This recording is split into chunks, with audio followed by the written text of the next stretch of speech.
A knight named Aisha-san, her face etched with urgency, pressed the guild receptionist for information about a powerful mage in a black robe. The receptionist, along with Aisha's companion, calmly denied any knowledge of such a person, suggesting Aisha must be mistaken.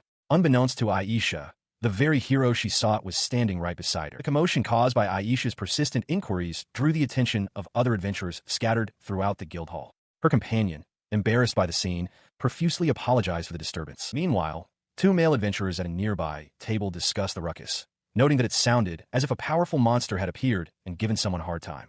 Just then, two members of the renowned Chalk Blade Party, a formidable warrior and a skilled mage, entered the guild, looking disheveled and clearly having been through a difficult encounter. The whispers continued to spread about a mysterious mage who appeared, defeated monsters seemingly just for fun, and then vanished before anyone could ascertain his identity. The two male adventurers, still discussing the rumors, found the tales of the mysterious mage almost unbelievable. Yet, they conceded that if the stories were true, this enigmatic figure had saved the lives of the Chalk Blade members. Moments later, the two Chalk Blade women, now looking alluring, approached someone, offering their profound gratitude for saving their lives, hinting at a more intimate form of thanks. The male adventurers watched with envious expressions, while the protagonist, Higashiyama Turi, struggled to suppress a burst of laughter. He found it impossible to keep a straight face, despite the male adventurers questioning if he had just laughed at them. He quickly denied it, insisting he would never dare. He was Higashiyama Turi, the very subject of their discussion. Higashiyama Turi smirked, relishing the irony of being the mysterious mage everyone was talking about.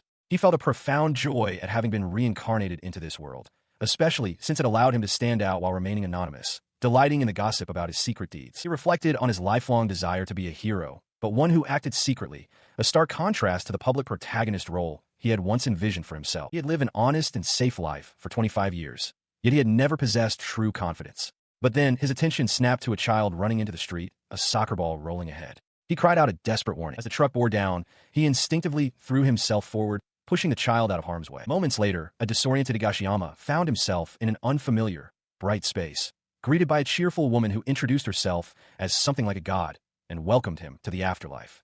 He could only stammer in confusion. She quickly cut to the chase, apologizing for his confusion and explaining that he, Higashiyama Turi, had died while saving a child. He reacted with silent shock. Still reeling, he immediately questioned the child's fate.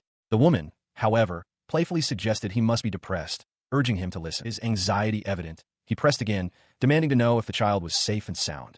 She reassured him, confirming the child hadn't even gotten a scratch. A wave of relief washed over him, and he mused about how he could have survived, then imagined the satisfaction of being a secret hero, a nobody, whose heroic deed would be broadcast without his identity revealed.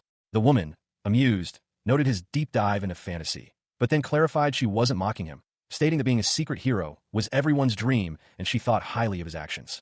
He became flustered, telling her not to make fun of him. However, her tone shifted as she revealed a startling truth. According to the fate records, the child he saved was fated to die, and he shouldn't have intervened. Despite her previous statement, she then acknowledged that he had, against all odds, changed fate and saved the child, declaring his actions truly amazing. Because he had defied fate, she announced, he would receive a reward. She would fulfill his cute little wish. He, however, questioned how long she intended to tease him, his mind already drifting to the implications of fulfilling his dream. She then winked at him, placing a finger to her lips, and asked if he would be interested in being reincarnated in another world, revealing that this was precisely what she wanted to discuss. Following her proposition, a narrative box appeared, stating his name and age. Higashiyama Turi, 25 years old, and thus his new journey began. Moments later, the transition complete, he found himself in a lush, unfamiliar forest, sunlight filtering through the trees. He realized with a start that he had indeed been reincarnated into another world. As he surveyed his new surroundings, now dressed in cool-looking adventurer's attire, he took stock of his situation. He had received several parting gifts, including swords, textbooks, and a healing potion. He also discovered a robe and realized he possessed a complete outfit, basic knowledge of this new world, and the ability to read and write its language, including a swordsmanship manual. Beyond the initial gifts, he remembered the promise of special abilities. The divine being had explained that he would receive 3 random cheat abilities, the first of which was a talent for swordsmanship, medium, meaning he could become an above-average swordsman with dedicated effort. His exploration of these new powers continued. As he experimented, he tried to conjure water, only to get sand in his eyes, then fire, which he managed to produce with a surprised exclamation. The divine being's assessment of his elemental magic was less than encouraging. He soon learned that this second ability was talent for elemental magic, trash, a blunt label despite its amazing potential. With his elemental talents assessed, the divine being moved on to his final, most enigmatic gift, dimensional magic, ultimate. She explained it was so simple even a monkey could understand it. Yet it was also ancient magic with barely any records left. He considered the paradox of this ultimate magic, questioning how something so simple could be understood by a monkey, yet be ancient and nearly forgotten, unlike basic elemental magic. Despite his initial confusion, he began to experiment with the dimensional magic. He demonstrated the expansion spell, using it on a regular backpack, explaining that he could target the space inside, making it expand. He considered another application of his dimensional magic, teleportation. After his previous attempt at expansion felt somewhat crude, he decided to find a suitable spot to test this new ability, identifying a distant rock formation as his target. He mused that this power could essentially function as a fourth-dimensional pocket, allowing him to instantly move to any location he desired. With a focused gaze and an outstretched hand, he declared his intent to teleport to any place he could see or had previously visited. In an instant, he vanished from his original position, reappearing precisely at the distant rock formation. He marveled at the seamless transition, realizing he could immediately teleport to any desired location. He stood atop the rocky outcrop, gazing out at the vast, untamed landscape that stretched before him, a world teeming with natural beauty and unknown possibilities. He could hardly believe his fortune, reflecting on the fact that he was now free to live as he pleased in this new world. He clenched his fist, a surge of determination filling him as he considered the potential if he could truly master his newfound abilities. A mischievous grin spread across his face as a thought solidified. He could leverage his powers to become a mysterious mage, standing out while maintaining his anonymity. Overwhelmed with excitement, he threw his arms into the air, declaring his need to gather all kinds of information. His immediate goal was to find a town and begin his exploration of this new world. As he journeyed, he spotted a commotion in the distance. Squinting, he tried to discern the figures, wondering if they were locals under attack by a giant lizard. The distance made it difficult to see clearly. A wide, knowing smile spread across his face. He recognized the scene, a fantasy world complete with monsters, swords, and magic. He realized this was the perfect kind of situation akin to a tutorial event in a game to begin his adventure. The scene shifted to the battle itself, revealing a giant lizard, its maw open, breathing fire upon a group of adventurers. One of the adventurers, a mage, sat injured on the ground, lamenting their misfortune and carelessness. She expressed that if not for Marine's dimensional magic, some of them might have died, highlighting the unexpected danger they had encountered. The fierce battle raged, and the warrior Lilitan, spear in hand, defiantly declared she would take the rear guard, refusing to let her companion interfere. Her comrade, Aisha, her arm already injured, pleaded for a retreat, insisting it was her duty as leader to protect them. Meanwhile, the mage Saran, observing the desperate exchange, questioned if Lilitan could truly fight with such a disadvantage. Despite Aisha's protests, Lilitan, with a fierce grin, made her promise to survive, then ordered her to escape with Saran. She further instructed that Marine was already securing their path, ensuring their retreat. With her companions retreating, Lilitan turned her full attention to the monstrous giant lizard. Gripping her formidable spear, known as Dragon Hunter, she challenged the beast to face her. Her eyes burning with resolve, Lilitan declared her intent to hunt the creature down, a chilling promise that sent a wave of shock through the retreating Aisha. She launched herself into a fierce assault, her spear striking the giant lizard with immense force. Despite the powerful blow, Lilitan grimaced, acknowledging the creature's formidable toughness. Undeterred, she pressed her attack, aiming for the creature's vulnerable eyes. Aisha, witnessing the desperate struggle, cried out Lilitan's name in anguish as the warrior continued her relentless assault. The giant lizard retaliated with a devastating counterattack, sending Lilitan flying backward in a shower of debris, her body impacting the ground with brutal force. Aisha watched in horror as Lilitan was struck down, crying out her name in despair. The giant lizard roared in triumph, its victory seemingly assured, while Aisha, realizing the gravity of the situation, knew she had to act. Despite her resolve, Aisha felt a wave of helplessness wash over her, her injured arm and sword making any effective action seem impossible. From the ground, Lilitan, barely conscious, urged her to run away. The scene was grim. Marine lay unconscious and severely wounded, while Saran leaned against a tree, also injured and unable to move. Lilitan, bleeding profusely from her mouth, used her last breath to implore them to save themselves and hurry away. The warrior Lilitan, despite her injuries, resolved to fight, declaring her intent to ensure her companion's survival. Her hand, stained with blood, gripped her blade tightly, a silent vow of sacrifice. She stood firm, asserting her identity as the leader of Chalkblade and a noble of Housegarden. Her resolve was unwavering. She would not allow her friends to be harmed, even if it meant sacrificing her own life. As she prepared for the ultimate sacrifice, the giant lizard gathered its mana, preparing a devastating dragon breath attack. Lilitan's eyes widened in horror, realizing the immense power of the incoming assault, yet she defiantly vowed that it would not touch her precious friends. With a desperate cry, she unleashed her own spell, Isolation, creating a barrier of light to shield her allies from the impending destruction. Just as the dragon breath was about to strike, a mysterious figure in a black robe appeared, extending a hand. He casually remarked that it would be troublesome if Lily Tan died, leaving her stunned and questioning his identity. Lily Tan, still reeling from the sudden intervention, stared in disbelief, wondering who the man was and what had just transpired. The robed figure, Higashiyama Turi, pondered if his entrance had been too understated. He considered the impossible feat he had just accomplished, blocking a dragon breath attack single-handedly, questioning how such a thing was even possible for one person. The giant lizard growled menacingly, still present, while Lily Tan, regaining some composure, hesitantly asked the mysterious mage what he had done. He simply offered to explain. Suddenly, the giant lizard lunged again, its massive jaws snapping towards them. Lily Tan cried out a warning, but Turi, with a sigh of exasperation, extended his hand, preparing to counter the attack.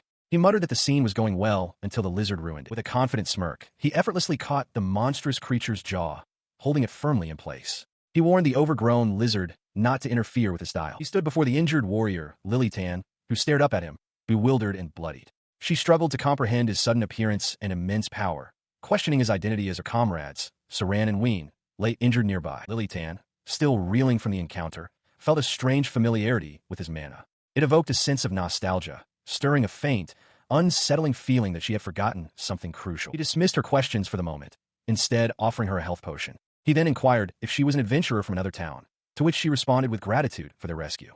He simply told her not to worry about it. She gasped, recognizing the potion as a valuable item, and expressed her disbelief that he would give it to her. Overjoyed, she thanked him profusely, eager to use it to aid her injured friends. He reiterated that she shouldn't worry about repayment. He explained that her efforts in holding off the beast were crucial, allowing him to arrive in time. He urged her to check on her friends, dismissing her attempts to thank him further. She hesitated, wanting to repay him, but ultimately accepted his words for the time being. As he prepared to depart, a triumphant smirk played on his lips. Internally, he reveled in the success of his dramatic entrance, fulfilling his dream of being a mysterious hero who appears in times of crisis, keeping his identity a secret. He had no need for thanks, he mused, as Lily Tan, now recovered, tended to her injured comrade, Saran, who was still sitting against a tree. Lily Tan confirmed Saran was all right, grateful for the potion's effects. With a final thought to spread rumors of his heroic deed far and wide, he uttered the word teleport and vanished from the forest, leaving the adventurers to their recovery. Back in the bustling Adventurers Guild, whispers had already begun to circulate.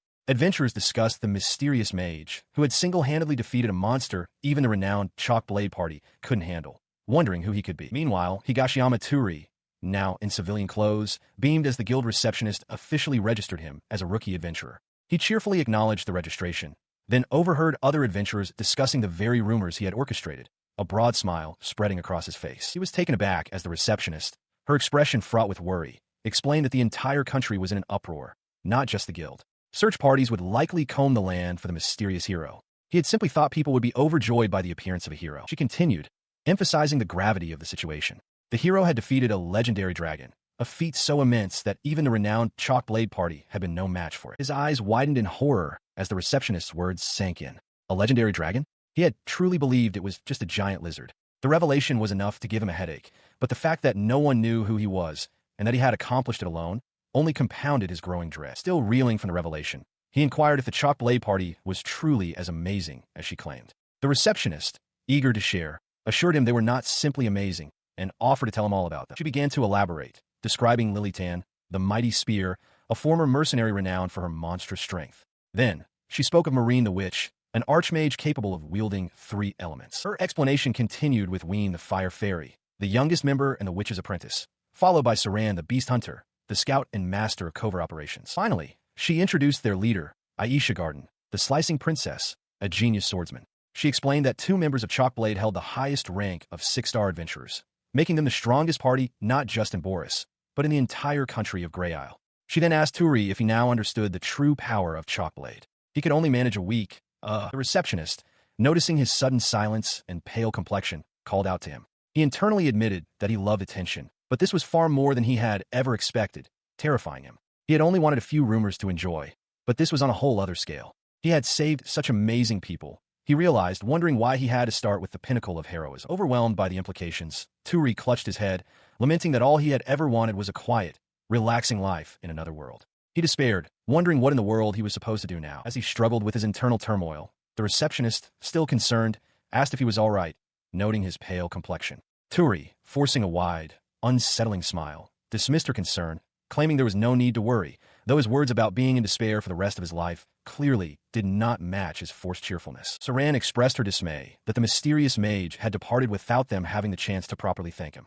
Lily-tan, standing beside her, confirmed their intention to actively search for him. Saran, her resolve hardening, declared her intent to use any means necessary to locate their rescuer, emphasizing the absolute necessity of finding him. Lily-tan, observing her friend's intensity, playfully suggested that Saran might be considering spending a night with him as a token of gratitude, causing Saran to become flustered and deny the implication. Guildmaster Zebras, a stern man, addressed Aisha and another female adventurer in his office, commanding their attention. He spoke of dragons, describing them as the most dangerous of all monsters, creatures of fairy tales that would require an entire team of 6-star adventurers for an equal fight. The Guildmaster, Zebras, admitted he had only read about such beings in books and had never, in all his years as Guildmaster of the Boar's Branch, heard of a single wizard defeating one. Aisha Garden, leader of Chalkblade, swore on her name that the account of the wizard's feat was entirely true. Zebras, though not doubting her honesty, pressed her to reveal the identity of this mysterious mage if her story held true. He expressed grave concern, stating that while an ally of such power would be welcome, an enemy would pose a national emergency. Aisha, recalling the mysterious mage Higashiyama Turi's earlier words about checking on her friends rather than thanking him, admitted she did not know his true identity. Despite the uncertainty, she felt he was not a bad person. 2 weeks later, deep within the ominous forest of no return, a pack of goblins and formidable rampage fangs roamed, their grunts echoing through the trees. Higashiyama Turi, now clad in his dark mage's robe, observed the monsters with a confident smirk. He noted the goblins were perfect for his guild quest, with the rampage fangs serving as a bonus. He declared his intention to use them to test his skills. As the monsters charged forward, Higashiyama Turi extended his hand, a determined grin on his face, and unleashed a powerful spell, calling out isolation. He stood amidst the chaos of the forest of no return, surrounded by charging goblins and rampage fangs. With a focused gaze, he began to deploy multiple invisible isolation barriers, observing their deployment speed, range, and strength, finding them all to be excellent. The barriers then activated, unleashing a devastating sever spell that sliced through the monstrous horde with brutal efficiency. He offered a wry thanks to the fallen creatures, acknowledging them as his practice partners. As the dust settled, he surveyed the scene, a quiet realization dawning that this spell, capable of severing any space he targeted, was truly an unfair, cheat ability. Later, in a moment of reflection, he considered his progress. He understood that the more complex the coordinates became, or the more opponents he faced, the more he would need to study and practice. He knew he could not simply rely on his innate talent if he truly wished to become the strongest. Sometime later, he arrived at the Boar's branch of the Adventurers Guild, carrying the carcass of a rampage fang over his shoulder and a bag of goblin ears. He approached the counter, asking the receptionist, Elise, to confirm his quest completion. She greeted him warmly, and he anticipated she would want the meat butchered, as was customary. Elise, the receptionist of the Boar's branch, confirmed his quest was complete and thanked him for his hard work, her expression friendly and appreciative. He offered his thanks in return, and she presented him with his reward. It had been 2 weeks since he was reincarnated into this world, a period during which he had made remarkable progress. Elise then remarked on his exceptional performance, noting that he was doing really well and had been completing guild quests, living an unexpectedly worry-free life. He seemed slightly taken aback by her observation. She continued, exclaiming that he was already a 2-star adventurer, despite having only registered a few days prior. He responded with a modest, "Oh, thanks," a pleased smile gracing his face. As Elise drew his attention to another adventurer in the hall, he internally mused that he truly needed to become a 3-star adventurer soon to secure his livelihood, though he acknowledged that such advancement would not happen overnight. He stood at the guild counter as 2 adventurers nearby openly mocked him, calling him an old man and an old rookie whose life purpose was to remain a 2-star adventurer. Elise, the receptionist, quickly interjected, telling them to cut out, that their behavior was rude. The blonde adventurer merely chuckled, remarking that Turi was exactly as rumored. He offered an awkward laugh as the blonde adventurer continued his taunts, insisting it was the truth that one could become an adventurer at 15, making Turi, at 25, a grandpa. He then directly addressed Turi, asking if he wasn't indeed an old rookie. He calmly stated that it was fine, though he genuinely did not understand why they harassed him every time. Elise, still concerned, urged him not to let their words affect him. She then explained that the other adventurers were simply scared and insecure, fearing that Turi, the newcomer, might soon overtake them in rank and skill. He realized her words meant he was drawing unwanted attention. Elise then pointed to the carcass of a rampage fang, noting that even 3-star adventurers usually struggled with one, but he had defeated it with surprising ease. Elise clarified that she wouldn't go so far as to say the attention was unwanted, but he wondered internally if he had gotten a little carried away. He cursed his own actions, realizing he had only hunted the rampage fang because it was worth more than goblins. Elise continued, explaining that if he had taken down more than 1 rampage fang by himself, people would truly start to make a ruckus. His mind flashed back to his recent use of the sever spell, effortlessly dispatching multiple goblins. A bead of sweat trickled down his temple as he realized the gravity of his situation. He needed to think more carefully about how he acted from now on, or he might as well give up acting as the mysterious mage in secret. He felt a wave of relief, thankful he hadn't gotten greedy and had only taken one rampage fall. Elise noticed his sudden distress and asked if something was wrong. He quickly dismissed her concern, claiming he was just thinking about his life, though his heart had suddenly stopped in panic. Meanwhile, another female adventurer, observing him from a nearby table, thought his reaction was obviously not okay, but acknowledged that such things happen quite a lot. The female adventurer, still holding her mug, pondered the term old rookie and wondered if there was any way he could be connected to the mysterious mage. A wanted poster, prominently displayed, sought information on the mysterious mage. The description noted black hair and a black robe, strongly suggesting the individual was male, and urged contact with the guild or chalk blade if seen. Higashiyama Turi's eyes widened in alarm, a bead of sweat tracing his temple. The poster was a direct threat to his carefully guarded secret identity. He wandered through a bustling market, attempting to blend in, but his internal monologue betrayed his anxiety. He knew he needed to be more careful. Suddenly, a merchant called out to him, attempting to sell a magic lamp made of a hurricane, a metal he claimed was of high purity and long-lasting. Turi considered the offer, acknowledging that while he could use fire magic for light, a magic lamp was an option. The merchant, eager to make a sale, quickly offered a cheaper price. A voice from behind warned Turi to stop. Just then, a young woman with a flower ornament in her hair stepped forward, revealing that the hurricane the merchant was selling was of terrible quality and full of impurities. Turi, surprised by her sudden appearance, asked who she was. She simply stated she was a wizard. The wizard assured Turi that it was fine, explaining that she had merely noticed the deception and felt compelled to inform him. The merchant, realizing his scheme was exposed, quickly thanked her and fled. After the merchant departed, Turi realized they hadn't properly introduced themselves. He cheerfully introduced himself as Turi, and she responded with her name, Marine, offering a polite likewise. He then asked if there was anything he could do to thank her for her help, perhaps by treating her to a meal. As he spoke, a sense of familiarity washed over him, making him wonder if he had heard the name Marine somewhere before. Marine, with a slight blush, accepted his offer, stating that a few cheap snacks would suffice as payment for her advice. Turi, relieved, gave a thumbs up, agreeing that it was a fair price. They soon found themselves in a bakery, Turi gesturing towards the array of pastries and asking Marine which one she desired. She stood before the bakery counter, her gaze fixed on the rows of pastries. With a decisive gesture, she declared her intention to purchase all of them, causing the man beside her to pause in surprise. After a brief moment of consideration, she simply affirmed her decision. He questioned her extravagant request, stating that her desire to buy everything was not the issue. She then offered a compromise, suggesting she would take only half. With a slight frown, she asked why he looked at her, as if her request was problematic. He attempted to explain his perspective, gesturing toward a tray of fried snacks and asking if they didn't appear more appetizing. She, however, held up a fork and spoon, passionately detailing the allure of the snacks. Their delightful crunch, the varied taste combinations from the fruits within, and the luxurious dried fruits that filled them. He listened, seemingly understanding her deep appreciation for such treats. Moments later, she sat beside him, happily devouring a snack with crumbs dusting her face, declaring it utterly delicious. He, observing her, gently reminded her not to speak with her mouth full, a faint smile playing on his lips. He let out a sigh, realizing the sheer quantity of snacks he had purchased. He mused internally that he was the one who had suggested buying them, and now he would have to undertake more quests to replenish his funds. She, meanwhile, continued to enjoy her treats. His eyes widened in disbelief as she, with a satisfied exhale, declared the snacks had hit the spot. He could only exclaim in shock, realizing she had devoured the entire bounty in mere seconds. Still reeling from her rapid consumption, he asked if her statement was truly accurate. She, with a serious expression, proclaimed that snack time was bliss and that snacks should be swallowed, adding a dramatic scary. He simply responded, acknowledging her sentiment. He internally cursed, realizing her innocent nature was such that she would likely enter a stranger's vehicle if promised free candy. She, meanwhile, looked at him with a sweet expression, thanking him and calling him a good person. The conversation shifted as she inquired why a swordsman like him was purchasing magic tools, specifically referencing the lamp he carried. He explained that typically only mages could utilize such items, though he acknowledged that some swordsmen did possess mana. She then clarified the distinction between mana and magic, explaining that they were two separate entities. Magic, she elaborated, was what mana became after being transformed into an element, likening the process to cooking ingredients to create a dish. With this explanation, she reiterated her initial question, wondering why he, a swordsman, will buy magic tools. She looked at him, surprised by his casual declaration that he could use magic, despite claiming to be terrible at it. She wondered aloud if he could still operate a simple lamp, then observed his mana with a keen eye. Still intrigued, she then asked him to channel his mana into a black hyrule pendant she held, prompting him to question her reasoning. He agreed, taking the pendant into his hand as she urged him to proceed. As he channeled his mana, the pendant pulsed with an intense, vibrant glow, a sight that astonished both of them.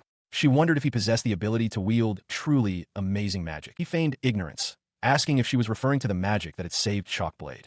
She confirmed, pressing him further by asking if it was magic powerful enough to defeat an Earth Dragon. Internally, he panicked, fearing exposure, but outwardly he laughed, dismissing the idea that he could wield such power, claiming he would have chosen to be a swordsman if he could. She, however, observed the pendant, noting its usual three-color reaction based on a user's attributes, and expressed her astonishment at its current, unprecedented display. He realized his carelessness. She then deduced that his ability to make the stone react in such a way meant he was an extraordinary mage, capable of using 4 attributes. He inquired if such a feat was truly rare. She explained that most people could only use a single attribute, while she herself could command water, wind, and earth. He acknowledged her impressive capabilities. He quickly tried to downplay his own abilities, claiming his 4 elements were utterly useless. But she retorted sharply that she did not wish to hear such a complaint from someone who could use more attributes than her. Her thoughts drifted to a memory of her younger self, diligently studying magic alongside a friend. Even then, she found it frustrating, yet she declared it the one thing she refused to lose at. He called her name, and she turned to him, her expression revealing a profound conviction. Magic was the only thing she truly possessed. Marine, still hungry, declared her intention to buy more snacks, much to Turi's exasperation, who questioned the capacity of her stomach. Moments later, Turi found himself waiting alone, observing the time pass as Marine had yet to return.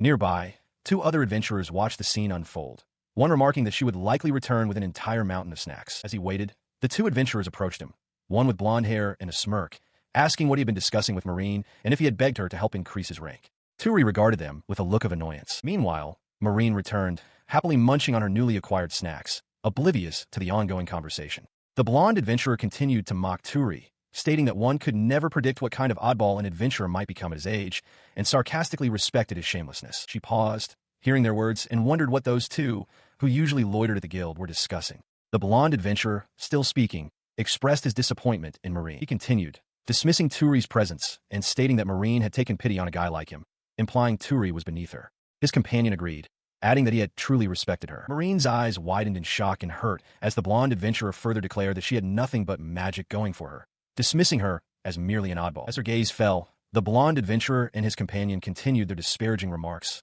questioning if their words were too rude, but quickly dismissing the concern. Suddenly, Turi intervened, his voice firm, telling them to cut out. He confronted them directly, asserting that while they could say what they wished about him, they dared not mock people who earnestly worked hard. Marine looked up, her expression a mix of surprise and deep emotion at Turi's unexpected defense. The 2 adventurers, taken aback by his defiance, reacted with a mixture of shock and anger, demanding to know his problem and if he understood the consequences of defying them. She stood silently as the 2 adventurers, still reeling from Turi's intervention, questioned her, asking what would happen if they were to teach her magic. Turi watched the exchange, his expression unreadable. The 2 adventurers, now visibly terrified, stammered that people like them would never dare to teach her. Meanwhile, she, with a calm yet intense gaze, declared that she would love for them to teach her everything about it. Their sudden retreat was swift, as they cried out that it was out of the question. He then turned to Marine, asking if she had heard everything. She simply replied that she understood, having just returned. He continued, explaining that he had merely spoken his mind, and that he considered her an amazing person. She responded with a hesitant thanks, clearly taken aback by his unexpected compliment. He explained his reasoning, stating that she worked so earnestly at magic, which made him almost jealous. She looked at him, a hint of confusion on her face. He then chuckled, admitting that he could never be like that, and that he could never do something so dedicated. His thoughts drifted to his previous life, where he had always made excuses and never worked hard to get good at anything, as far as he could tell. This stark contrast fueled his admiration for Marine. He then added that she was a very special and enchanting person. Seeing her surprised reaction, he quickly clarified that he meant it in a personality-wise sense, not in a strange way. She still looked at him, pondering the word enchanted. She paused, then admitted that she didn't like being praised by someone unless they were better than her. He apologized, understanding her sentiment. Despite his apology, she found that for some reason, his praise didn't feel half bad. Meanwhile, the 2 adventurers from earlier continued to grumble, asserting that Marine's magic was trash and that there was no way she could be a mage, a sentiment that clearly irritated Turi. She extended a small, shimmering object to him, instructing him to take it. Turi, startled, questioned what it was, recognizing it as a hurricane. As he processed the unexpected gift, she simply bid him farewell and began to walk away, leaving him to call out in surprise, realizing she was truly departed. As she continued to walk away, she paused to ask his name. He looked bewildered, reminding her that he had already told her, before reiterating, "I'm Turi, the 2-star rookie." She admitted her poor memory for names, but assured him she would make an effort to remember his this time. He expressed his hope that she would. Her gaze softened as she confessed her curiosity about someone. Turi's eyes widened, a blush creeping onto his face as he wondered if she was referring to him. Left alone, Turi's mind raced, his expression a mix of confusion and anxiety. He pondered if she still suspected him of being the mysterious mage, or if his simple act of feeding her snacks had left a lasting impression. With a sigh, he acknowledged the need to take on more guild quests. He then offered a final farewell to Marine as she departed. Later, Turi arrived at the guild, where the receptionist, Elise, greeted him warmly, welcoming him by name. He confided in Elise, lamenting that his heart and his wallet could not endure much more strain. She, in turn, inquired about his troubles. He explained his purpose for visiting the guild was to take on another quest. However, Elise informed him that they were practically out of 2-star quests. Turi, bewildered, demanded to know why. Elise revealed that the adventurers who had previously bothered him had taken all the quests, likely as a deliberate act to hinder him. Elise then pointed to a quest to investigate a kobold nest, but cautioned that she could not recommend a 2-star adventure take it on alone, as even scouting was too dangerous. Turi, understanding the risk, asked for a 1-star quest instead. Suddenly, Marine appeared, declaring with resolve that she and Turi would take on the kobold nest investigation together. She greeted him with a soft, familiar tone, a gentle smile gracing her lips as she said, "Hello again." Turi, surprised, could only utter her name, Marine-san. Marine then reassured Elise, stating that she was fully recovered and merely seeking a warm-up. Elise, however, looked concerned, questioning if her wounds from the Earth Dragon fight were truly healed and if she would accept the quest. Turi, observing Marine, internally grappled with her unexpected offer. He wondered if she was subtly trying to determine if he was the mysterious mage, or perhaps had another motive entirely. He hesitated, acknowledging the truth in her words, but still feeling a deep unease. Marine then revealed her true, surprisingly mundane, motivation. She simply wanted snacks as repayment. Turi, taken aback by her insatiable appetite, could only stare in disbelief, realizing she was merely a snack maniac. Moments later, they found themselves in a bustling eatery. Marine, undeterred by Turi's earlier observation that she had just consumed a mountain of snacks, eagerly inquired about ordering a rampage fong steak. Turi, utterly bewildered, mused that her stomach was the most fantastical element he had encountered in this world. Meanwhile, across the room, Lily Tan and Saran, members of Chalkblade, spotted Marine and Turi. They expressed their astonishment, questioning when Turi had come to know the famous Marine and if she was indeed the renowned figure they believed her to be. The revelation struck Turi with the force of a physical blow. Marine was a 6-star archmage of Chalkblade, known to many as the Witch. He realized with a jolt that Chalkblade was the very organization relentlessly searching for the mysterious mage, his alter ego. The implications of his partnership with her suddenly became terrifyingly clear, threatening to unravel his carefully guarded identity. Higashiyama, Turi, and Saran sat at a table, discussing a new quest. It was a difficult investigation, typically requiring 2-star adventurers to team up. Turi inquired about the expected duration, to which Saran replied that it would normally take about 2 to 3 days. She clarified that for today, they only needed to ascertain the nest location and size, which meant they could likely complete their part in a single day. He acknowledged her explanation, finding the information reassuring. Saran then observed Turi's slight unease, asking if he was nervous since it was his first investigation quest. She offered a comforting smile, assuring him that she would be there with him. She confidently declared that despite her youthful appearance, she was still the 6-star mage of Chalkblade.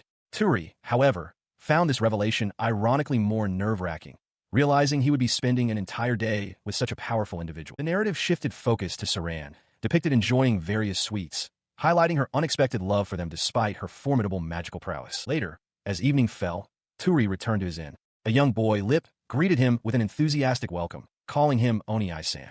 Turi praised the boy for his good manners and asked if he was tired after his day's work. Lip, with a cheerful smile, declared it was his job to greet him. Turi found Lip's cuteness soothing. The inn's manager, Goliath, a burly man with a beard, then appeared, asking Turi if he wanted to eat before heading upstairs, noting that dinner had been ready for some time. Lip proudly added that he had helped prepare the meal. Turi decided to drop off his belongings in his room first. Goliath embraced Lip, praising her as a good girl and expressing his overwhelming happiness, claiming he could cry from joy.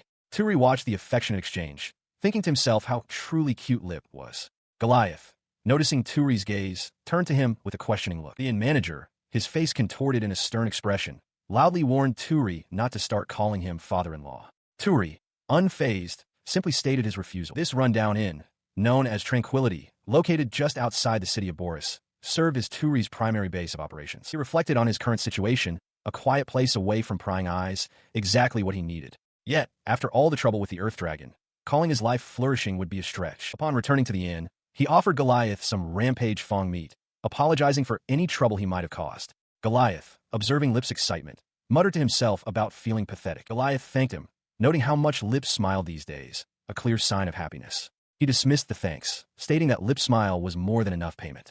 Goliath, however, then sternly declared that no matter how sweetly he spoke, he would never give him his daughter, though he admitted to liking the place. Later, he was seen diligently training with a sword, wiping sweat from his brow after a strenuous session. Goliath observed him from a distance, remarking that he was giving his all from dawn, as usual. He explained to Goliath that he only possessed medium talent, so it would be a waste not to give it his all. Goliath, impressed, called it a mature decision, then asked if he had heard a certain rumor. Goliath revealed the rumor.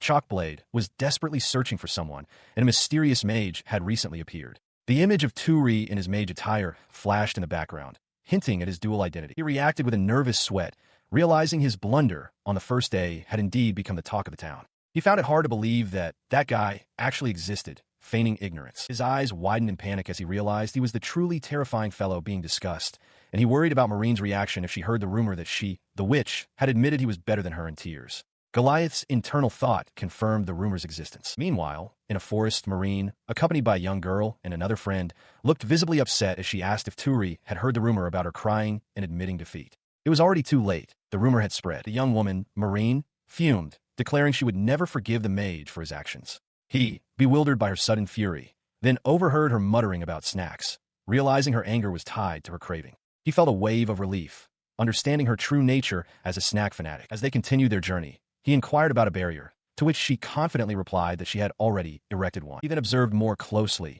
noticing a faint, shimmering film in the air, and asked when she had cast such a spell. He expressed his astonishment, marveling at the existence of such a powerful water barrier that even the local monsters could not breach. She, basking in his admiration, playfully asked if he considered her more amazing than anyone else. He, still impressed, inquired, then whom exactly? He, however, secretly believed that his own dimensional magic, isolation, was far superior. He then considered the true strength of a six-star adventurer, acknowledging that comparing it to his own divinely granted cheat ability would be an unfair assessment. He looked at her, observing her seemingly ordinary appearance and childish personality, finding it difficult to reconcile with the fact that she was a six-star archmage of such immense power. Suddenly, he heard a distinct growling sound, startling him and making him wonder if a monster was nearby. He quickly realized the growling had come from his own stomach, and he profusely apologized, acknowledging it was lunchtime. She, looking annoyed, called him a meanie and demanded they find something to eat immediately. She continued to enjoy her snacks, while he, still new to their shared duties,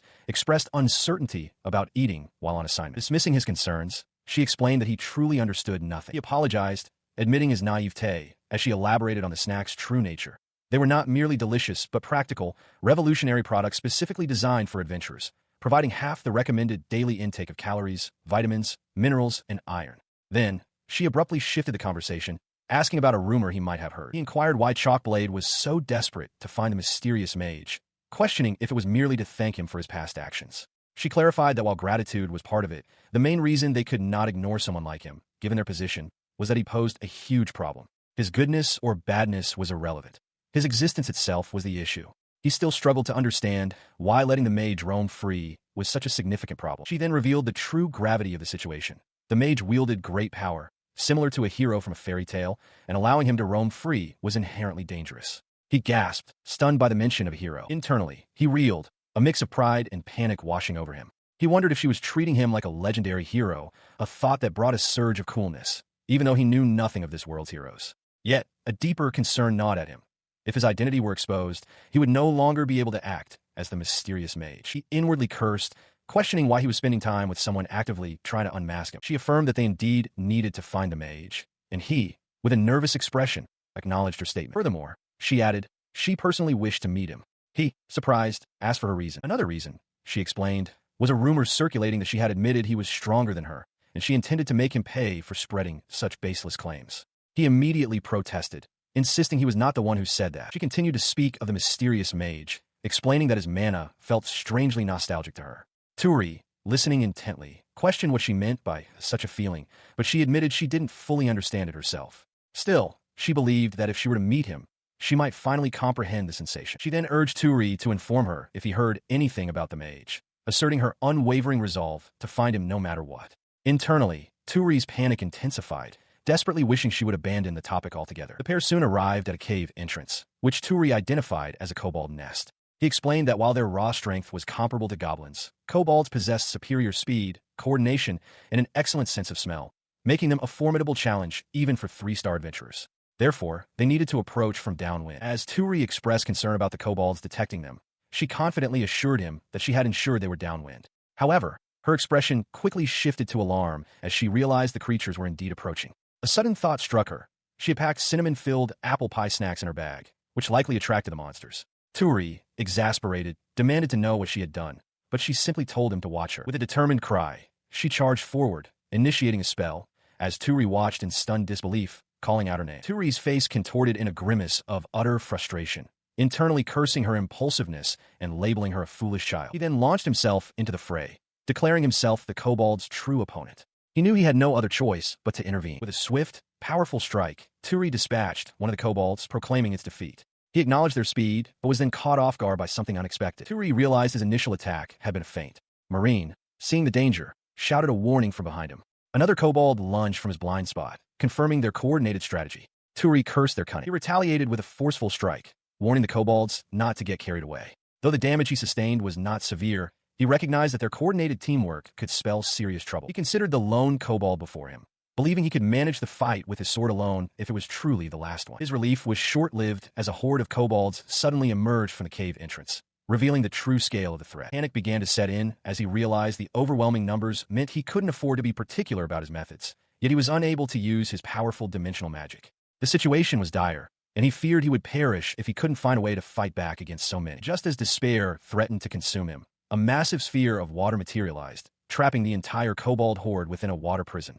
Marine then appeared, apologizing profusely and admitting that her cinnamon-filled apple pie had inadvertently attracted the monsters. He, still reeling from the sudden turn of events, could only stare in disbelief at the incredible display of magic. He watched, utterly bewildered, as Marine began to channel another immense amount of magical energy, forming a swirling vortex of water that she declared would be a giant water bomb. With a swift motion, she unleashed the powerful, giant water bomb, sending a devastating torrent towards the trapped kobolds, muttering a quick apology to him as the blast erupted. Marine, now beaming with satisfaction, turned to him and explained that what was meant to be a simple investigation quest had ended with her single-handedly eliminating all the monsters. She then declared their victory with a cheerful pose, while he could only stare, still processing the sheer power she had just displayed. He surveyed the aftermath, the defeated kobolds scattered across the ground, and realized with a jolt that he had seriously underestimated the capabilities of the chalk blade and 6-star adventurers.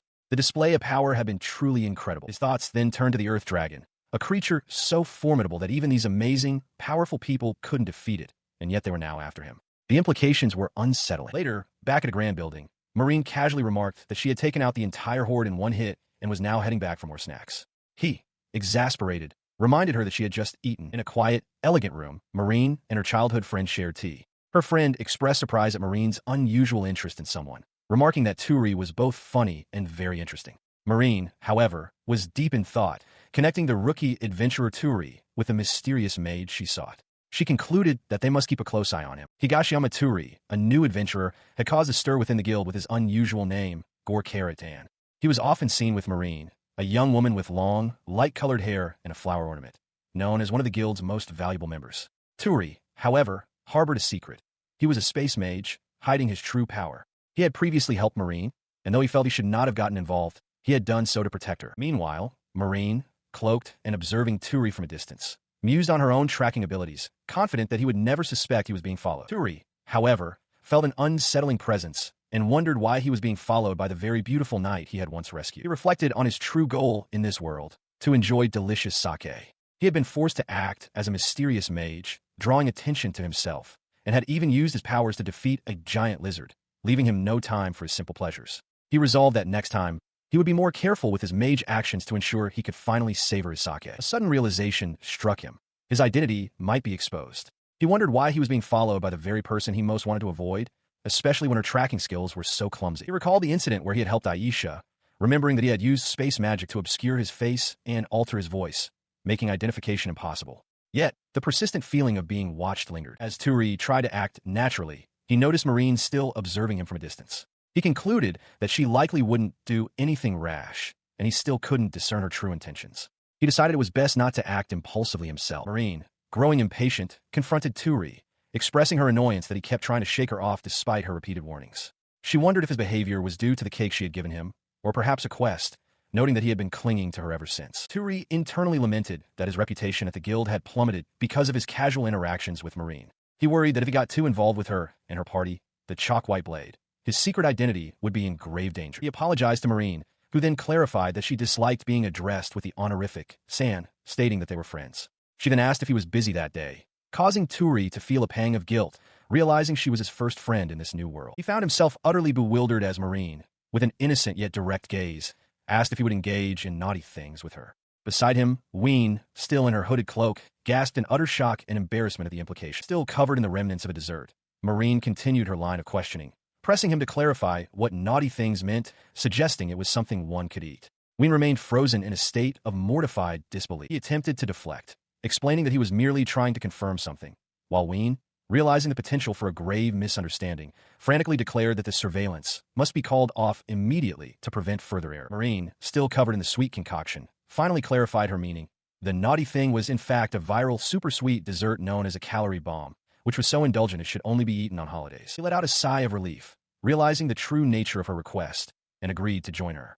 Meanwhile, Ween, still blushing, reflected on her own overactive imagination, acknowledging that she might need to do some introspection. Later, at a cafe, Marine, enjoying a smaller dessert, inquired why he had not ordered the full calorie bomb.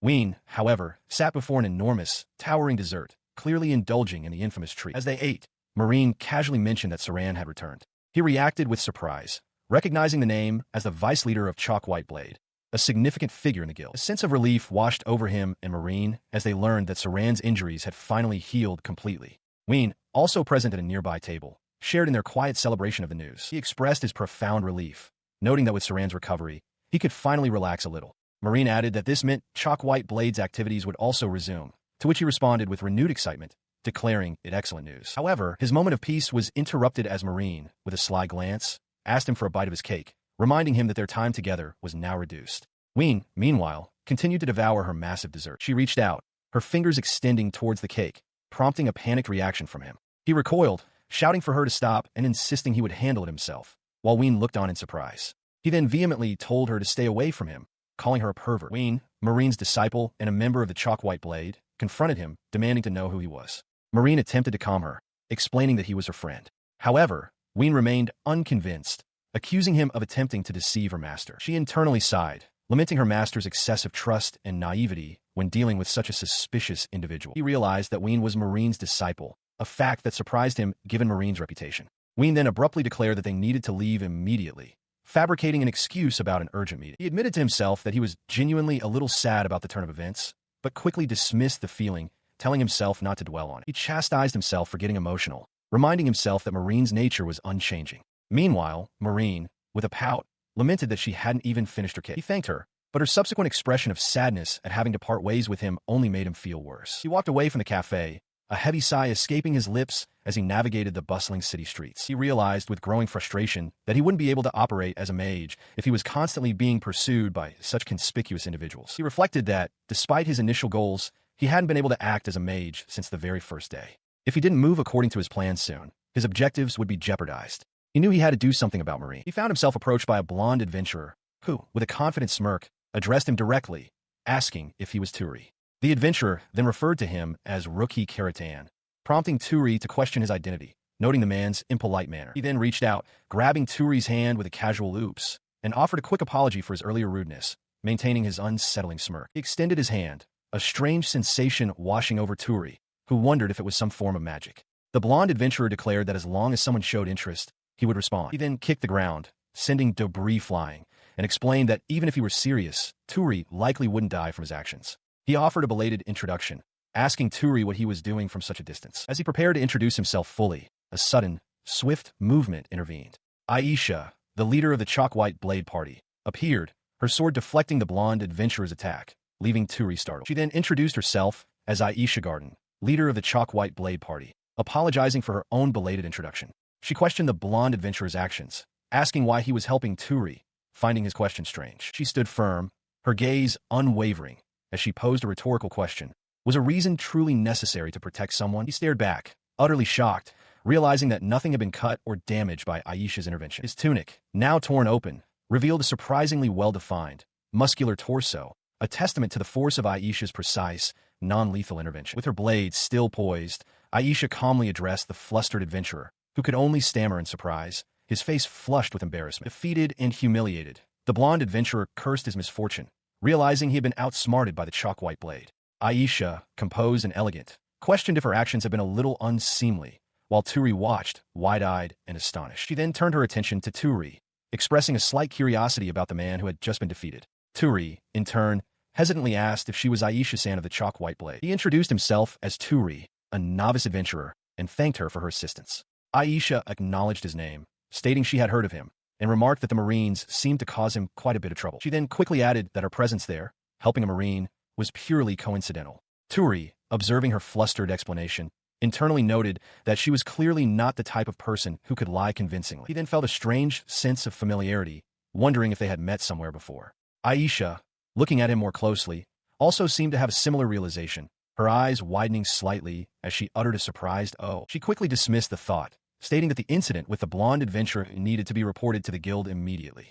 With a swift farewell, she turned and departed, leaving Turi to ponder the true purpose of the man who had been following him. He scratched his head, reflecting on Aisha's impressive display of power. Despite possessing spatial magic himself, he felt utterly useless in comparison, recalling his helplessness during yesterday's investigation request. He sighed, acknowledging the harsh reality of a world where killing was commonplace, and even his own life was not guaranteed. He realized he had nearly died for the second time, and if not for Aisha's timely intervention, his ambition to be the strongest and most prominent adventurer would have been meaningless. He continued his walk, a grim determination settling on his face as he acknowledged his own weakness. He resolved to change his mindset, declaring that from this day forward, he would strive to become strong enough to enjoy good sake without worry. He departed from the inn, a resolute expression on his face, declaring his intention to do everything within his power to achieve his goal. The inn manager, Goliath, and the young boy, Lip, saw him off, with Goliath cautioning him to be careful on his journey. He arrived at the guild, approaching the receptionist, Elise, with a request. He explained that he wished to take the rank-up exam to become a 3-star adventurer, eager to gain various experiences. She explained that the 3-star rank-up exam was fundamentally an escort mission that required a party, making it impossible for him to undertake it alone. She continued, clarifying that the guild generally did not recommend solo adventuring, as many tasks simply could not be accomplished alone. He inquired about his options as a solo adventurer, to which he responded that he could either form a party with other solo adventurers or be accepted temporarily into an existing party. She further elaborated that the 3-star rank-up exam, which expanded the scope of his adventures, tested not only combat ability, but also the capacity to act effectively within a party. Realizing his predicament, he called out across the guild hall, asking if anyone would be willing to help him with his rank-up exam. His public plea was met with derision from other adventurers.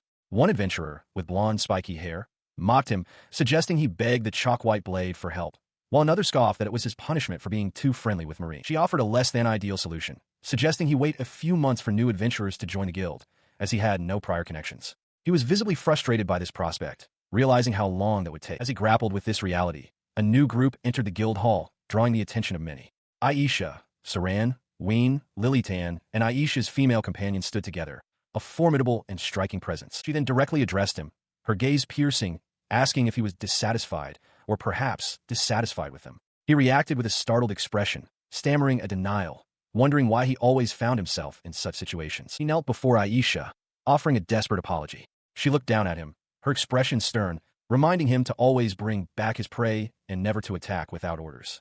The surrounding members of her group watched the exchange with varied expressions. However, another adventurer, blonde and muscular, pleaded with Aisha, promising to be useful to her group, begging for another chance to prove his worth. His plea was met with swift, brutal finality.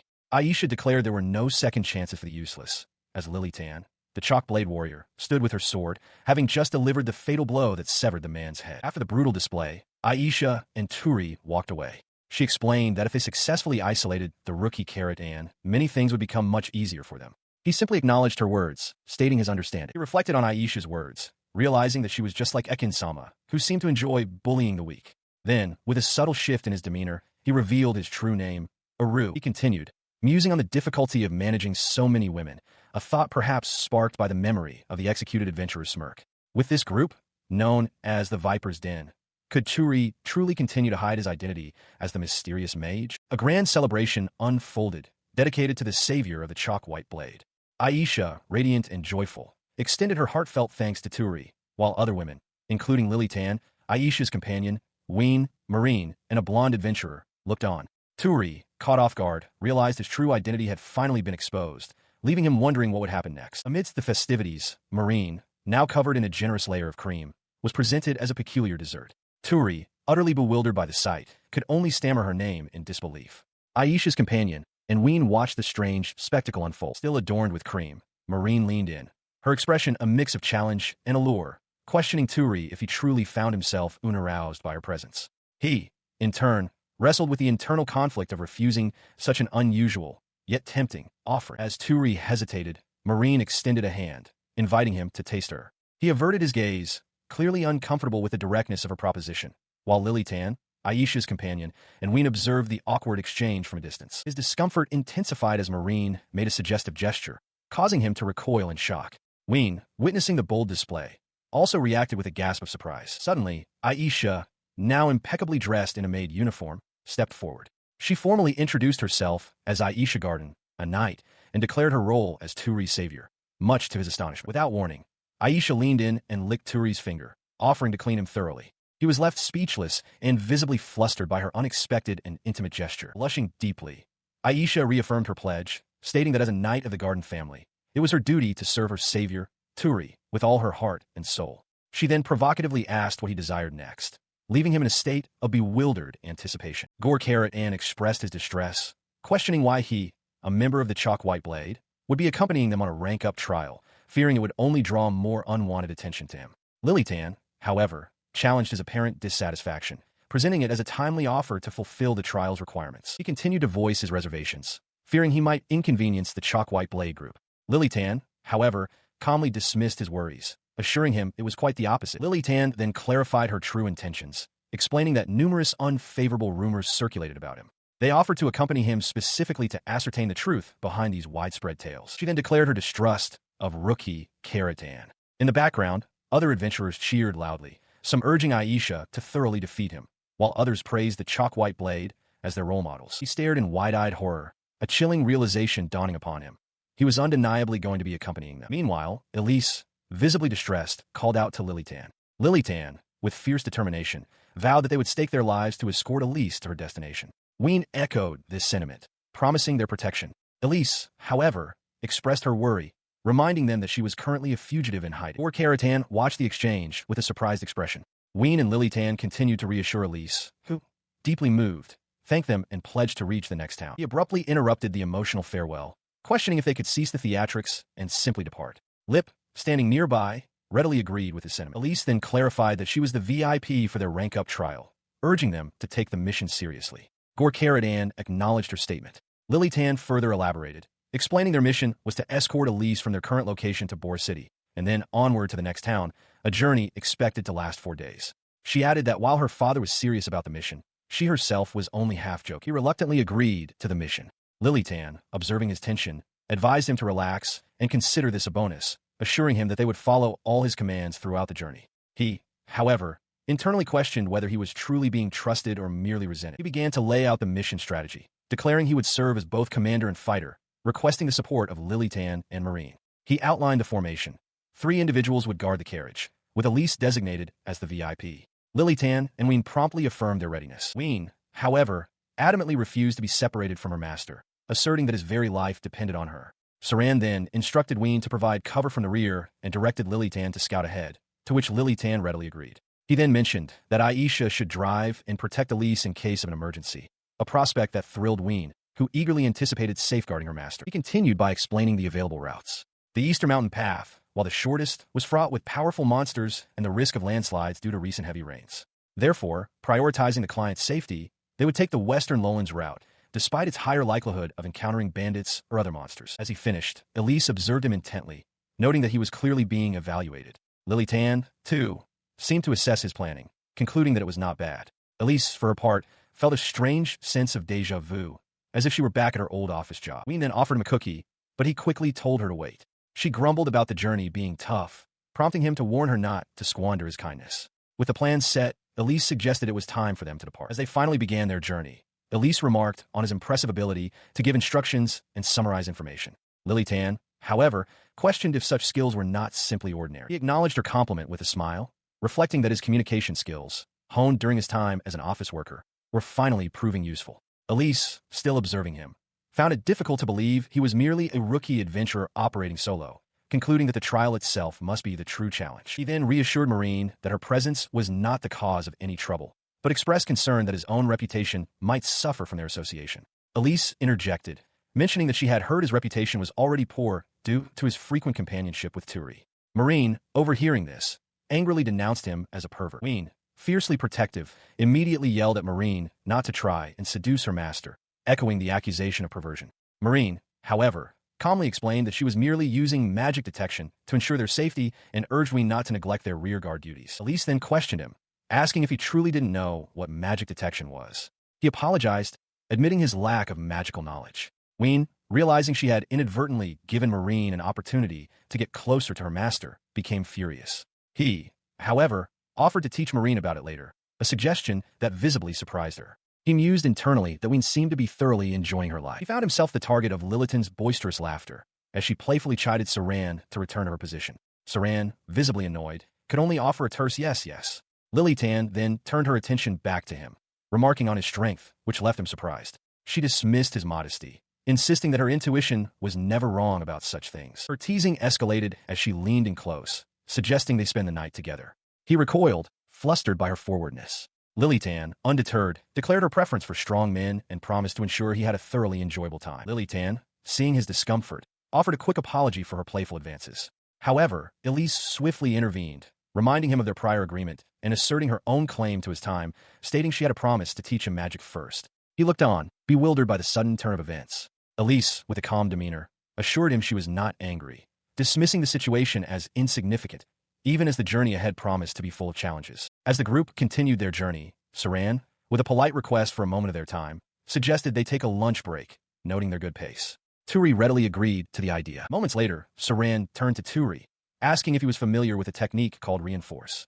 She admitted that, given his apparent inexperience, she had initially assumed he was merely a rookie. She then elaborated, explaining that reinforce was a technique to strengthen one's body or weapons by enveloping them with mana. It was a power-up that enhanced fighting ability, its effectiveness directly proportional to the user's mana reserves, though it required a certain trick to master. The blonde swordsman, who had been observing, suddenly realized that the strange sensation he had felt earlier was indeed the reinforced technique. He offered a quick apology for his previous teasing, a sentiment Turi acknowledged with a thoughtful expression. Saran then offered to teach Turi the reinforced technique, asking if he would be willing. Turi, surprised by her sudden friendliness, enthusiastically agreed to learn after their lunch. However, before beginning the lesson, Saran proposed a duel, stating she wished to understand Turi's true abilities. He was taken aback by the sudden challenge, but she clarified that engaging in combat was the most effective way to truly know someone's character. As the preparations for the duel began, Ween admonished the blonde swordsman for his inappropriate remarks, while the young Marine and her friends sternly warned him not to disturb the impending test.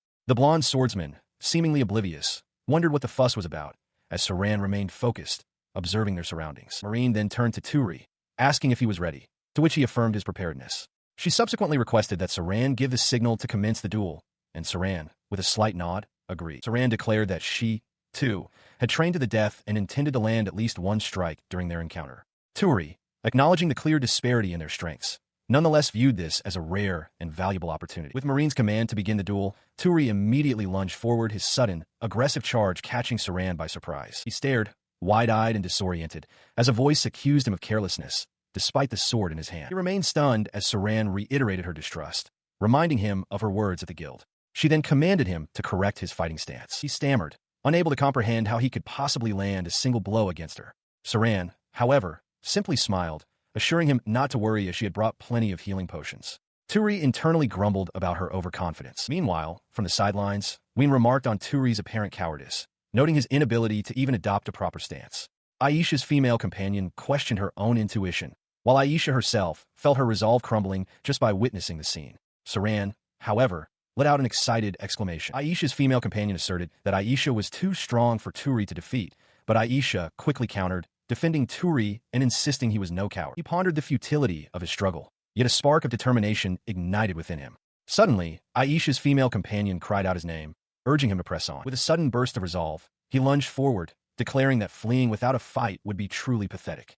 Saran, caught off guard, gasped, sensing an unexpected surge of mana from him. She swiftly brought her own blade up, deflecting his forceful strike with a shower of sparks. Ween fumed at Turi's audacity, while Aisha's female companion cheered, Amazed by his feat, Aisha, still under the impression she was the target, exclaimed that he had managed to land an attack on her. Turi, surprised himself, realized he had just used the reinforce technique. Saran, observing, acknowledged his unexpected ability to use reinforce. He admitted that he had simply moved without conscious thought, unsure how he had achieved it. Saran, still reeling from the unexpected power, questioned him, wondering how he could have strengthened his attack without even realizing it. She looked at him, surprised, as he cheerfully declared that Marine had cheered him on with Ganbat. He then added that, in other words, it was all thanks to him. He continued, suggesting that as a thank you, a treat of the legendary monster sweets of gold and silver would suffice. The surrounding adventurers, including Aisha, Lilitan, Ween, Elise, and others, reacted with utter shock and confusion at his words. She then realized that she herself had been the most careless one in the entire situation. Her gaze then fell upon Aisha, and she noticed something peculiar about the hook on her chest, causing Aisha to gasp in surprise. Her face flushed crimson with deep embarrassment, and she declared that she would teach him a lesson. He, however, tried to defend himself, insisting that he was also a victim and that his wooden sword was already broken, implying the duel was over. The surrounding adventurers, including Aisha, Lilitan, Ween, Elise, and others, glared at him with palpable annoyance. He desperately urged them not to discuss the topic at that moment. Yet, she remained calm, observing him, and then stated that he seemed to prefer larger chests. She then questioned if that was his true murderous intent, before adding that she still had one more thing to say. As dusk settled, the adventuring party, including Turi, Aisha, Saran, and Ween, established their first campsite. Some suggested a celebratory party, but Turi, visibly flustered, reminded them of their crucial mission to escort Elise-sama, insisting his earlier comments were merely a misunderstanding. His companions, particularly Aisha and Saran, reacted with teasing skepticism, questioning his true feelings. Turi, exasperated, insisted it was merely a test scenario they had initiated, not a reflection of his personal sentiments. Aisha continued to prod, wondering if Turi's words were truly just part of the test. Saran, meanwhile, complained about a despicable battle tactic that forced her to expose herself during training. Turi, overhearing, vehemently declared it was a pure accident, accusing someone of holding a grudge. He sat by the crackling campfire, reflecting on the previous incident where his clothes had been torn to an unbelievable level, acknowledging it was unavoidable. He then considered his dual identity, realizing that while it made him more agile as the mysterious space magician, it also risked exposing him to the chalk-white blade. Suddenly, he noticed Aisha in the distance and wondered if bandits or monsters were approaching. He rushed forward, shouting to ask if they were all right. Aisha and her companion, waist deep in a river, turned to him with startled expressions. Turi, now deeply flustered, stammered an explanation, claiming he had merely thought they were under attack and had come to ensure their safety. Aisha's companion simply uttered his name, while Aisha herself, blushing furiously, accused him of coming to look. Her face contorted in anger. Aisha delivered a resounding slap to his face, calling him a pervert. He recoiled, gasping in surprise and pain. He offered a sheepish apology, though his companion still looked annoyed. Aisha, however, continued to accuse him, claiming he'd screamed loudly when her chest was exposed. He desperately tried to defend himself, insisting he had already refused such an action. Aisha's companion, with a surprisingly serious expression, declared it a great sin not to touch a beautiful chest when it was right before one's eyes, then immediately contradicted herself, stating it was also a great sin to touch it. She then turned to Turi, asking why he wanted to touch her chest, before quickly telling him not to ask such things in their current situation. His attention was abruptly drawn to an arrow suddenly embedded in a nearby tree, which he recognized as an arrow letter. Ween, still focused on the previous conversation, enthusiastically declared her desire to touch Aisha's chest. Turi, ignoring her, then realized Saran was missing from their group. He stared at the arrow letter, which declared that Saran would bathe alone and not to worry. He questioned the urgency of such a message, wondering why it necessitated delivery by arrow. Moments later, Aisha's female companion, her expression serious, requested to speak with him alone after his magic detection training with Marine was complete. She made it clear he had no right to refuse. Later that night, he sat by a crackling campfire under the pale crescent moon, a somber realization dawning upon him. His remaining lifespan was now measured in mere hours. He found himself momentarily captivated by Aisha's female companion's beauty, then quickly chastised himself, realizing such thoughts were inappropriate given the gravity of his situation. She, noticing his gaze, asked if something was on her face. She began to speak, acknowledging his nickname, Rookie Karatan, and admitting her past arrogant demeanor and words had made him uncomfortable. He, in turn, asked if she intended to settle matters between them. She offered a sincere apology, explaining that despite her sharp judgment, she had never truly considered him a bad person. She then confessed that she enjoyed speaking about him because Saran always seemed to be nearby, and asked him to continue their conversation. She clarified that as a leader of the Chalk-White Blade, it was her duty to investigate his approach to Marine, regardless of her personal feelings.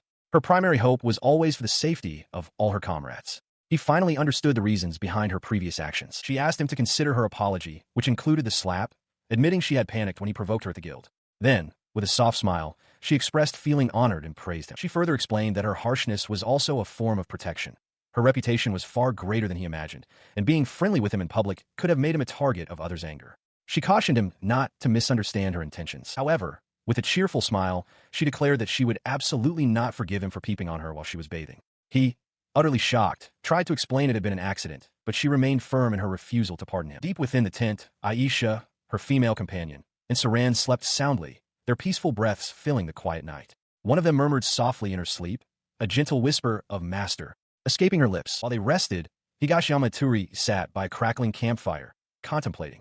He acknowledged that there was still time before his turn for the night watch, a perfect opportunity to try something new. He considered the magic detection skill Marine had taught him earlier that day. He felt a growing confidence, believing he could master it, perhaps even surpass its basic form. With a surge of focused intent, he activated the skill. A powerful wave of energy radiated from him, encompassing the surrounding forest in a burst of pure detection. The world around him transformed into a tapestry of sensory input.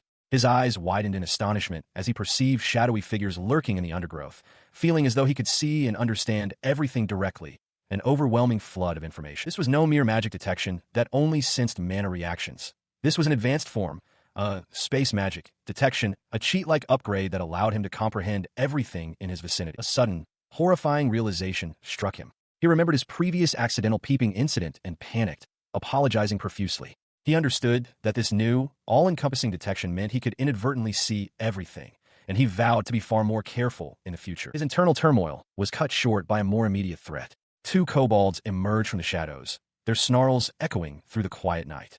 He gritted his teeth, deciding to deal with them first. He smirked, recognizing their presence. The kobolds had caused enough trouble, and now they would serve as training dummies for his new abilities. With a focused will, he activated Reinforce, preparing for combat. With a swift, powerful strike, he easily dispatched one of the kobolds, surprised by the sheer force of Reinforce. The remaining creatures scattered, their movements cunning and evasive. He observed their tactics, noting how they dispersed to attack from multiple angles, a clear sign of their intelligence. He observed the kobolds' movements, noting their foolish strategy of attacking alone, which only created openings. One of the reptilian creatures, having been struck, suddenly turned and fled into the forest. He pursued the fleeing kobold, confident in his speed now that his body was reinforced. He knew he could easily catch it, reflecting on how long it had been since he last felt such a sensation. He allowed himself a moment of self-satisfaction, a smirk playing on his lips as he considered his own prowess. Then, his attention was drawn to the appearance of more kobolds, a realization that there were still many enemies remaining. He welcomed the sight, wishing even more would come to witness his power. His smirk vanished, replaced by wide-eyed shock as he beheld a truly massive horde of kobolds. He exclaimed in disbelief, questioning how such an overwhelming number could have appeared, recalling a previous investigation mission where he had faced a similar multitude. He considered unleashing a powerful rupture spell, but hesitated, realizing that using space magic in the vicinity of the Chalk White Blade group could inadvertently expose his true identity. Just then, a familiar voice called out his name. His companions, Lilitan, Saran, and a hooded mage, emerged from the shadows. Lilitan, with a wide grin, declared that if Turi intended to fight seriously, they would join him. Turi, surprised by their sudden appearance, asked if they had woken up. Saran, ever calm, suggested they discuss the details later, emphasizing that the safety of the children was their immediate priority. Two young girls, visibly frightened, clung to each other nearby. Lilitan, eager for the fray, declared that the true party was just beginning. He charged forward, his blade a swift blur, effortlessly cutting down multiple kobolds. He mused that it had been a long time since he had enjoyed such a lively battle. The hooded mage observed the chaotic scene, remarking that it was indeed a party, though one without sake. She then unleashed a powerful torrent of water, a heavenly cascade, that swept through the horde, decimating many kobolds. Queen appeared, offering to provide cold water if sake was unavailable. She then eagerly asked her master for permission to join the fight, unleashing a devastating fire cannon that incinerated a cluster of kobolds. Queen, the fire fairy, yawned widely, stretching as if the recent battle had barely stirred her from slumber. She remarked that the excitement was just enough to shake off her drowsiness. Aisha, observing her, noted that her sleepiness seemed to have vanished. Saran, however, looked on with a hint of frustration, lamenting that with such a swift victory, there was no turn left for her to act. The party had concluded their engagement swiftly, leaving a field littered with the remnants of the kobold horde.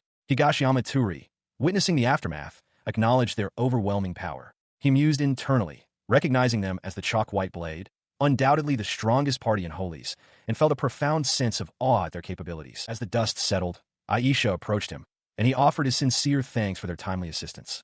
She, however, questioned why he hadn't called upon them sooner, despite acknowledging that she herself hadn't done much. He offered a humble apology, expressing his regret. She continued her admonishment, explaining that his reckless decision to fight alone, especially after using reinforce, was not an act of bravery, but sheer stubbornness. She reiterated that his safety was paramount, but insisted he needed to reflect deeply on his actions. He, accepting her words, acknowledged that he would. Aisha then softened her tone, reminding him that he was now their friend and urging him to rely on them more in the future.